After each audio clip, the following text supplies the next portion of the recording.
안녕하세요. 호주에서 외노자 겸 이민자로 지내고 있는 오디입니다. 제 두 번째 영상을 시청해 주셔서 감사합니다. 첫 번째 영상에서는 제가 이제까지 소지했던 비자들에 대해서 한번 기록을 해봤는데요. 이번 영상에서는 제가 이제까지 경험했던 일자리에 대한 기록을 한번 해보려고 합니다. 저는 브리즈번에서 처음 워홀을 시작했는데요. 당시 같이 왔던 친구들과 함께 시티에서 4일 정도 지내면서 구직 활동을 했는데 아무리 생각해도 저희가 경력도 없고 영어도 안 되다 보니까 백날 레주메를 돌려도 일자리를 구할 수가 없겠더라고요. 그래서 브리즈번 한인 커뮤니티 사이트를 통해서 농장 일을 알아보기 시작했고 저희는 번다버그에 위치한 토마토 농장으로 가게 됐습니다. 저희가 농장에서 워홀을 시작하기로 했던 거는 단순히 그게 그때 당시에는 최선의 선택이라고 생각을 했기 때문입니다. 일단 한인 컨트랙터들이 많아서 구직 활동을 함에 있어서 의사소통에 문제가 없었고요. 농장에서 일할 워커나 피커들을 모집하면서 숙소도 함께 이렇게 광고를 했었기 때문에 저희 입장에서는 농장에 간다면 일단은 의사소통이 될 것이며 숙소도 해결이 되고 또 적은 돈이지만 일단 일을 시작할 것이기 때문에 수입이 생긴다는 게 가장 큰 이유였습니다. 또 다른 이유는 저희가 호주에 온 지 얼마 되지는 않았지만 만일의 경우에 호주가 좋아져서 또다시 1년을 있고 싶다면 나중에라도 반드시 공장이나 농장에서 90일 동안 일을 해서 그 날짜를 채워야 했었기 때문에 보험 드는 셈 치고 일단 먼저 농장에 가서 일을 하자고 결정을 했고요. 그렇게 저희는 번다버그에 위치한 토마토 농장으로 가게 됐습니다. 그렇게 농장 생활을 마치고 저희는 다시 시티로 나왔는데요. 구직 활동을 계속해서 했어요. 근데 저희의 형편이 전혀 나아지는 게 없었어요. 일단은 뭐 농장에서 일을 했다고 해서 갑자기 영어 실력이 확 늘어난 것도 아니었고 농장에서 다른 워홀러들이 막 주천불 벌었다고 말하는 것처럼 저희가 세이빙을 할 정도로 많이 수입을 벌었던 게 아니기 때문에 시티에 돌아와서도 계속해서 구직 활동을 하면서 저희 셋 다 조금씩 지쳐갔던 것 같아요. 그러던 어느 날 같이 왔던 두 친구가 이미 자기들은 한국으로 돌아가기로 결심을 하고 티켓을 구매했다고 하더라고요. 그러면서 저한테도 같이 가는 게 어떻겠냐고 물어봤는데 무슨 배짱이었는지는 모르겠지만 저는 그냥 호주에 남겠다고 말을 했고 그 뒤로 지금까지 계속해서 혼자 이곳에 있습니다. 당시에 제 친구들은 이미 한 스시 가게에서 일을 시작했는데요. 그 친구들이 일을 시작하고 나서 얼마 안 돼서 다시 한국으로 돌아간 거였기 때문에 제가 그 친구들의 일을 물려받게 됐어요. 그래서 정말 운이 좋게도 얼떨결에 처음으로 이제 호주에서 구직을 성공을 했고요. 그 사장님이 또 다른 사업체도 운영을 하고 계셔서 그 두 군데를 병행하면서 계속 일을 하다가 저에게도 큰 기회가 찾아왔는데 바로 잉햄에 취업을 한 거였습니다. 지금은 어떤지 모르겠는데 당시에 저희 한인 워홀러들 사이에서는 잉햄에 취업을 하는 것은 마치 호주에 있는 삼성에 취업을 한 것과 같다.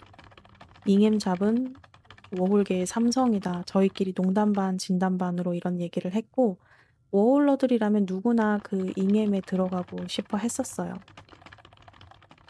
그래서 제가 그 잉햄에 취업을 했을 때 저는 진짜 너무 기뻤어요. 그리고 제가 지금 생각해도 제가 그때 잉햄에서 일자리를 얻었기 때문에 지금까지 제가 호주에 있을 수 있었다고 생각합니다. 물론 스시 가게에서 일하면서도 수입은 있었지만 제 근무 시간이 그렇게 많지 않았고 또 시급 자체가 워낙 낮았었기 때문에 한 달에 1,000불 좀 안 되게 벌었던 것 같아요. 렌트비, 교통비, 통신비 내고 나면 제 수중에 생활비로 남는 돈이 200불이 채 안 되는 달도 있었습니다. 그렇게 한 달을 죽어라 일해서 1,000불 좀 넘게 받고 있었는데 잉햄에 취업을 했더니 세금을 떼고 주에 1,000불씩 주는 거예요. 저는 그때 제가 이제까지 호주 생활 통틀어서 가장 돈 걱정 없이 진짜 말 그대로 워홀러의 삶을 즐겼던 때였던 것 같고요. 가장 꽃길을 걸었던 시기가 아닌가 싶습니다.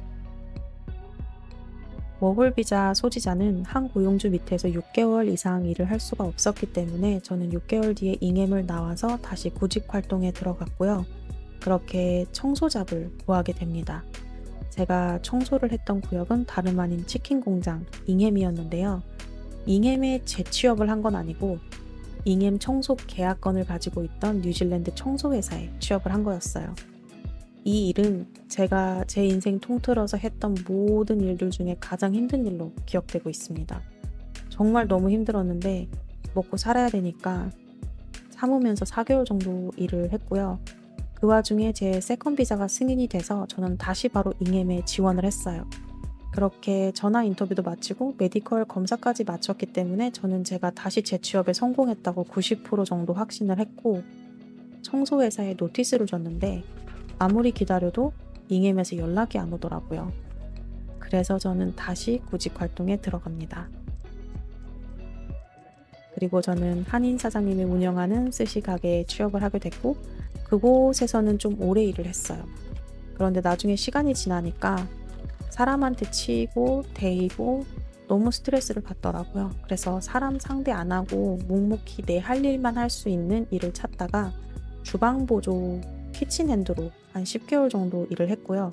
그 사이에 제가 호텔 경영 공부를 시작하면서 호텔에서 일을 해야 할 것 같은 마음에 호텔 쪽에다가 쭉 이력서를 돌렸는데 그 많은 곳 중에 딱 한 군데에서만 연락이 왔어요. 그래서 저는 면접을 보고 그렇게 호텔 레스토랑에서 캐주얼로 웨이트리스트로 취업을 하게 됩니다. 저는 그렇게 취업한 그 회사에서 지금까지 일을 하고 있어요. 더 이상 레스토랑에서 일은 하지 않지만 다른 부서에서 감사히 일하고 있습니다.